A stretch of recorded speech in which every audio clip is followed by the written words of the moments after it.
మంత్రి కోమటిరెడ్డి వెంకటరెడ్డి కీలక వ్యాఖ్యలు చేశారు. బీఆర్ఎస్ పార్టీ బీజేపీలో విలీనమవుతుందన్న సమాచారం తమకు ఉందన్నారు కోమటిరెడ్డి. కేంద్రం తెలంగాణకు మొండి చేయి చూపిస్తే కేసీఆర్ నోరు ఎత్తలేదని, నిన్న అసెంబ్లీలోనూ కేంద్రం తీరుపైన కేసీఆర్ ఒక్క మాట కూడా మాట్లాడలేదన్నారు. బీజేపీలో బీఆర్ఎస్ విలీనంపైన చర్చలు జరుపుతున్నట్లే అని కోమటిరెడ్డి అన్నారు. బీఆర్ఎస్ విలీనం మీద తమకు పక్కా సమాచారం ఉందన్నారు కోమటిరెడ్డి వెంకటరెడ్డి.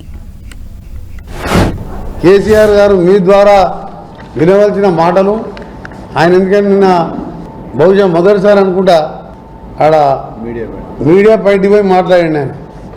ఆయన మొన్న కేంద్ర ప్రభుత్వం ప్రవేశపెట్టిన బడ్జెట్లో తెలంగాణకు మొండి చేయి చూపిస్తే నోరెత్తని మనిషి ఆ రోజే మా ముఖ్యమంత్రి గారు 5 గంటల ప్రెస్ మీట్ పెట్టి అసలు తెలంగాణ అనే పదం వాడలేదు, తెలంగాణకు మొత్తం పూర్తి అన్యాయం చేసినాం. ఏపీ రీఆర్గనైజేషన్ యాక్ట్ అంటే 2 రాష్ట్రాలకు సంబంధించింది. రీఆర్గనైజేషన్ యాక్ట్ 2 రాష్ట్రాలకు సంబంధించి మాది కనీసం మా పేరెత్తలేదు, ₹1 ఇవ్వలే. ఆంధ్రప్రదేశ్కి ఇచ్చినందుకు మాకేం బాధ లేదు అని రీఆర్గనైజేషన్ యాక్ట్ 2 రాష్ట్రాలు ఉంటాయి, మాకెందుకు ఒక్క పైసలు అని చెప్పి మా ముఖ్యమంత్రి గారు లెక్కలతో సహా చెప్తే నిన్నటి వరకు మాట్లాడలే, నిన్న కూడా మాట్లాడలేదు దాని మీద.